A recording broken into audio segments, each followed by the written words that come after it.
one of the big questions we get is, what have you been working on during the winter? Well, I'm so excited because 2025 is our 50th anniversary. This last winter, we've been working on a big project, and that is an Oklahoma gardening documentary titled Rooted in Oklahoma, celebrating 50 years of Oklahoma gardening.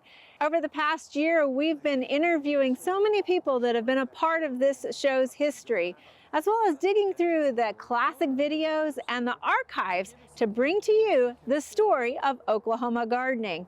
It's fascinating how this show started in 1975 by filming live down at OETA to what it is today. Join us right here on OETA, Thursday, March 27th at 7 p.m. for Rooted in Oklahoma.